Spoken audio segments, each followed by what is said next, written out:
Hello, everybody. Thank you again for joining us today. I am so excited to have with me is one of our amazing speakers and guests. And to take the moment to formally introduce her, she writes, speaks, teaches, and coaches on and how to shift perceptions and live towards infinite possibilities. She shares that what we perceive to be reality magnifies. This means that shifting our perceptions is the only way to make the permanent changes that we desire. Her intent is to make rewriting the stories of our lives easy, joyful, and practical. She is also the author of a nonfiction, The Shift series, books based on her system called The Shift, which began officially teaching in 1992. So it's been around for a while. Been around. Yes. So please help me welcome, without further ado, Becca Lewis to the show. Hi, Becca. Thanks so much for joining us today. Oh, thank you. I really appreciate the invitation. I love sharing. So thank you. Yes, absolutely. And so, yes, with that, let's start right away with diving in. What is your story, Becca, and what inspired you to do what you do today? It's such a big question, if you really think about it. It's like Absolutely my story. I think I've always been inspired what I do today. I think that in general, we all have a mission, and I mean a mission in quotes, that we said somehow that when we got here into this place, we would do it. And I think mine has always been to shift perceptions, because somewhere early in my life, I realized that if I changed the way I thought about something, the world changed outside me. And then through the years, it became obvious and other people started talking about it and I started teaching it. And so I don't think I've ever not done it, even though I've done hundreds of other jobs. But all those jobs and all those professions really proved to me that it's perception, that it's our perception. It's not your perception. It's mine, yours, for you. So I wanted to be a person that can make up ways that people could actually do it, because I'm not a fan of saying, oh, this is how it works, and then I don't know how to do it. I really want to know, okay, and then what do you do? So now what? So that's what I've always wanted to do, one way or another. So it sounds like you always knew that you wanted to help others, right? To overcome certain things, especially when it comes to not knowing how to do something. But I think that's also interesting too, is I've been doing these series for a while now, and it looks like the type of people who are entrepreneur like ourselves, we love problem solving. Yes. Well, you better, because if there's always something you have to figure out. That's like one of those little, do you want to do this? There's a lot to figure out.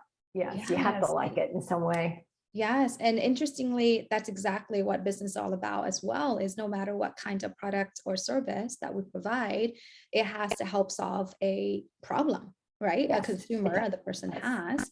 And that's interesting. That's why I wanted to hone into that part of the conversation today, because as the audience are watching, of course, we have a small percentage of people who are on the fence if they want to start their business, or if they should even continue after a couple of hard years of the pandemic, etc. If they should even keep going. But the reality is, it's not so much the profit that we want to always focus on. Yes, when we have a business to make money ultimately, but what we teach here, and I'm sure you would agree with us here too, that is more about the purpose and not the profit, because we have problems to solve, and one after another, and the bigger the business, the bigger the problems, and etc. So we have to be more connected to our purpose, otherwise it wouldn't get us through, because business is a long run, right? It's an overnight success like it seems like. And most of us are getting pretty savvy on the fact that if someone looks successful, like on the outside, we always now ask like, I wonder, if there's anything. Yeah. So part of our series is really to flip that puzzle on its head in a way of, yes, you do see really many successful women. At the same Mhm. time, I will also want to share the other side of things too, where we have to problem solve, where we have to overcome challenges, right? Mhm. Mhm. So could you also share with us, Becca? I know you're successful, you're now an author, and you have different programs for your clients, etc. Can you share with us a couple of challenges that you had to overcome personally or professionally in your business to be where you are today?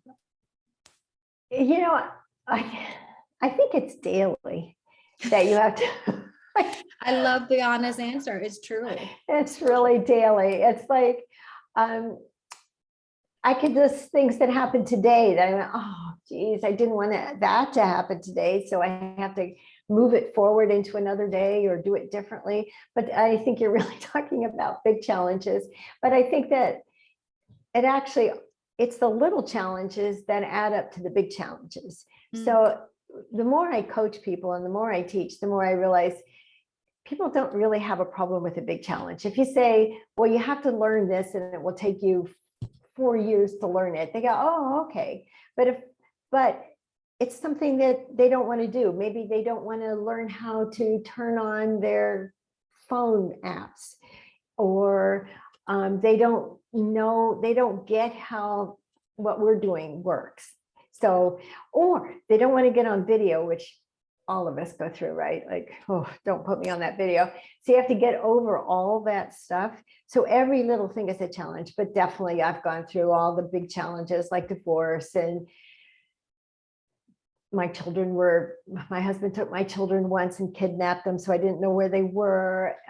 I've been in multiple different kinds of businesses, mostly male dominated businesses, where I'm the little woman, really, and had to perform within that business. So I can see big challenges, but almost always it's a little thing that we don't know how to do, or we don't believe that we're good at, or someone said, well, you're terrible at that, so don't even bother. I think the challenges come really every day. Do I get up today and do I do this thing, even though I don't know if I'm going to make a profit, as you said, money profit, because profit isn't money that we, as you were saying, but will I make a money profit? Will this person be mad at me because I'm putting it out there? I think those are the challenges that keep people from doing things. The big challenges, you know, they're there. The little challenges, you don't realize how many of them you have every day, and you still have to do it anyway. yeah. No, I think you're really raising a different, I guess, level of awareness, right? Yes. And it's certainly when I was asking you that question, I was leaning towards the bigger challenges. But it's really true that the bigger challenges is just basically a sum of the smaller challenges. Yes. Yes, and a lot of it, it's a perception of what we think about ourselves.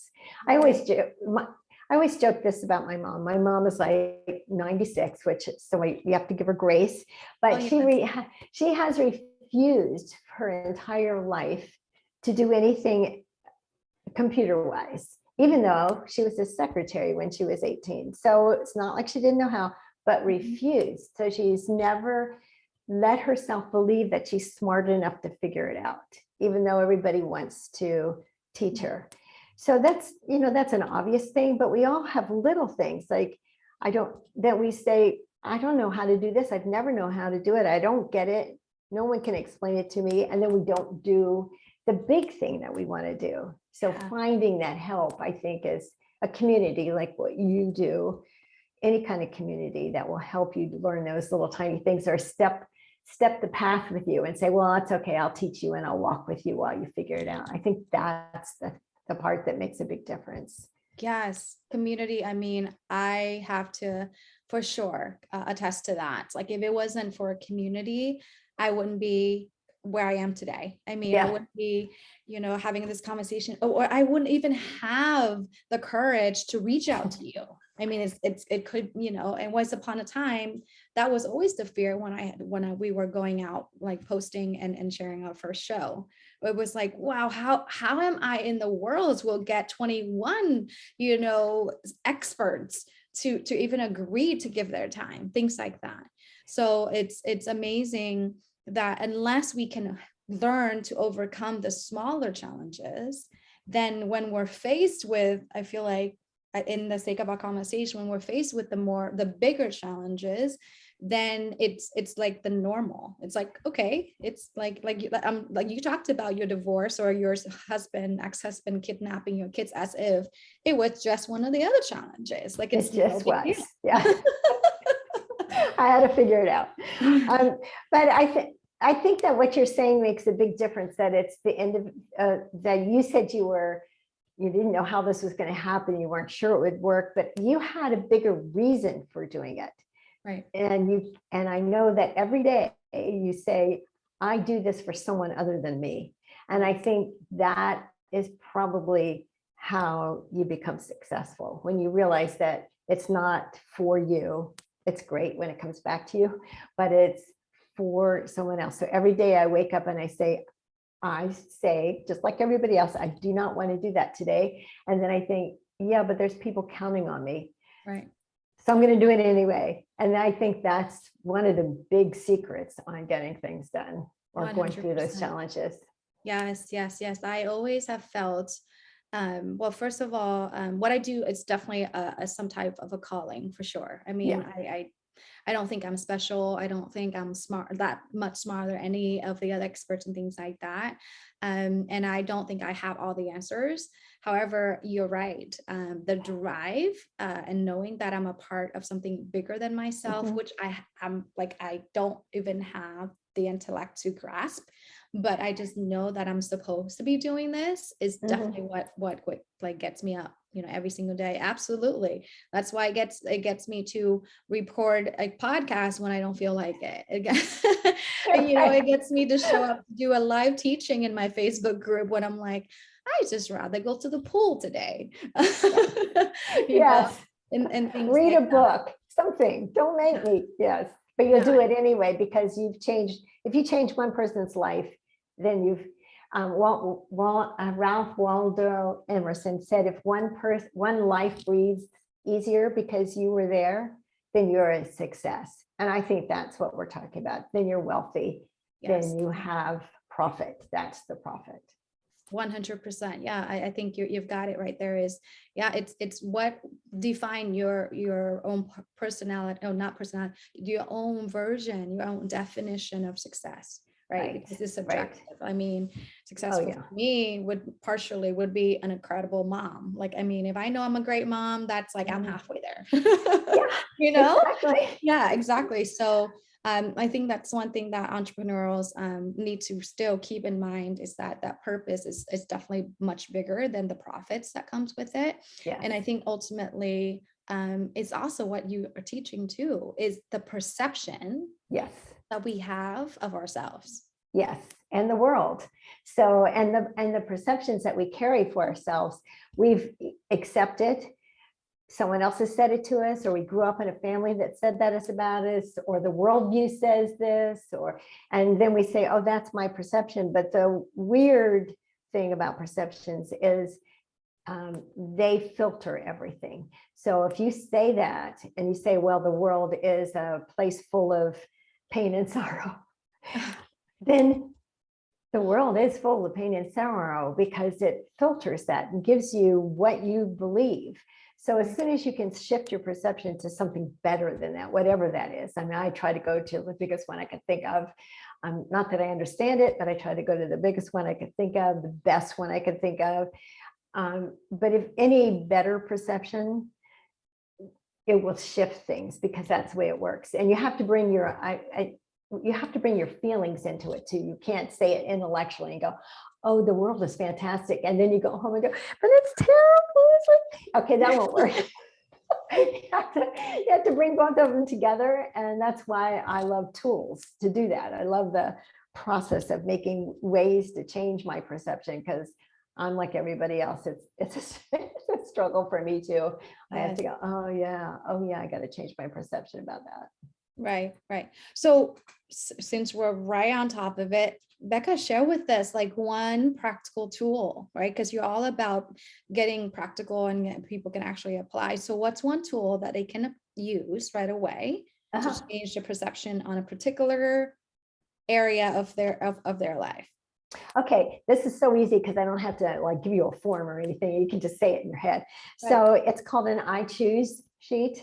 I call it an I choose sheet because you can write on a piece of paper. But I used to do these when, boring people were talking and when I was working, and I would write, while they were talking, and I would be writing because you don't have to actually be able to read it. So what you say to yourself is I choose. So let's say I choose to have more time for my family. Let's say you choose that. And then you listen to this voice in your head, which isn't you, but it pretends to be you. And it says, oh, DeDee, you can't do that. You've got 5,000 things to do today and you have no extra time. Don't write that part down. Write down what you choose next. So you choose, I choose to have more time. So you're still shifting your perception. And then it might say, well, you can choose that all you want, but it's still not going to work. I choose to have it work. And then it might say to you, but you're an idiot because you think you can do that. And you say, I choose to have it work. So you keep shifting your perception, and you can write that I choose sheet for, I used to do, yellow pads. Hours, because the voice is there for hours, right? Like, yes, I'm like, well, yes, I choose to have it work. And like, who do you think that's going to work? Well, I choose to think like I'm the person that will have it work. Thank you very much. Thank you. Right. You just keep shifting that. And eventually day, hours later, days later, go, that voice in my head might still be there, but it's so quiet that you can barely hear it. And then you can just tear that sheet up and throw it away because you do not need to look at it again. But it's something you can do all the time, all the time. You don't need any tools. You don't need anybody to help you with. You just do it. So, but write it. Don't type it, write it. So something about the head, brain, So. Yeah. The way we process different, I think coming from a cognitive psychology background is we process things differently when it's handwritten and it's connected to like body, mind, spirit. Right. Almost, right.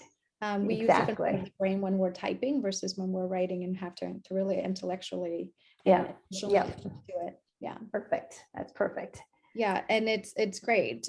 So where do you think, I mean, like you've been in business for a long while, where do you feel like the new, I guess, I feel like we're in like the era that the women is like the future, right? And so what is your vision with us women in business, and what's next for you, for Becca Lewis? Oh, you're right. It's the women's time. It's always been the women's time. We just didn't believe it. But now I think there is that essence that we go, yes, we have it. So the way I see women succeeding is to not try to be men. There's nothing wrong with men, but don't try to be a man. And I mean that feminine and masculine way. So if men did this too, it would be fantastic. So you go within, you discover within what your reasons are. And yes, that might take a little while. What's the reason why you want to do this? But you got to find that first. And then you listen to that. And then the male part of yourself, because we all have male parts of ourselves, goes and does it. But we've been backwards and we go, I'm going to go do that. And then we think, why is this not working? I don't feel good. I didn't see my kids for 5 days. I don't like this, because we did the male thing first. If everybody, male and female, did the female thing first, and then let the male do the male part of ourselves, because I do all my stuff. So I'm not saying you have to have a man to do it, but I have to ask myself first, what is it you really want, Becca? Why are you doing it? And then I have to listen for that answer and then do something about it, not the reverse. And I guess what's next for me? I guess I'm just going to keep doing that. I write fiction and nonfiction books, but even my fiction books are about, the last series that I finished writing is, or not finished, but I'm in the series. It's about women who together, they changed their lives.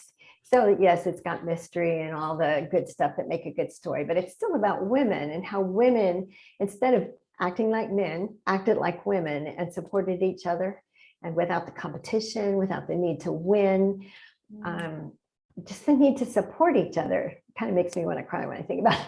So I just want to keep doing that in writing and teaching, and I'm doing a lot of I'm putting together some evergreen classes. So that's my future. Oh my gosh, I love it. I think it's really important. And I don't know, I'm like very close to even making it like our next topic for the next show, is that so many of us women feel like they have to be that type A or that go-getter or that like not like no nonsense type of personality just to make it and just to prove ourselves. But the reality is no, we No, can be successful being who we are, whether exactly. we're more feminine or more masculine, or we speak a certain way, whatever it may be. And I think honoring ourselves in the process and being who we are, it's so important. And It I mean, is. I can't stress that enough. I mean, for those of you who are listening, entrepreneurship is all about being authentic and true to who you are, because Absolutely. ultimately it's going to break. If you're not, if you're, I'm just saying it, and you, Becca is nodding her head because she's in agreement, that if you're not connected to it, if you're not being yourself in your business, it's not going to be successful. It's not going to No, be pretty. It's going to be a drag. It's going to drive you down to the ground, and you're limiting your level of success. So yes, I think the message here is being yourself, right? And then yes. work on changing your perception as you go through the process, Mhm. and just honoring the process. I think Yeah, it's and the, supporting everybody. Kindness and compassion, not greed, would yeah, change everything if we did it that way. 100%. I do agree. So thank you again so much for being here. I'm also excited to share Thank also your generous gift with just the free 28-day shift to wealth book, you. with Mhm. also, if you sign up for the book, you will also be informed with a discount code for Becca's newest course, which is the Accepting Abundance online course that's going to be coming out very, very soon. So you actually are getting two amazing gifts. So please get on her email list. You can be enrolled into it with the website URL is www.beccalewis.com/DeDee-Cai. So that's where you can get the free book and eventually be opt-in to be honored Yeah, discount to the course. I'm working on it. Yes, yay. Thank you so much. Thank And you. thank you again for being who you are, being generous with your time, Uh, and paying it forward and staying in contribution for all of us. We really truly appreciate your I presence appreciate today. you too. Thank you. Thank Thank you. you.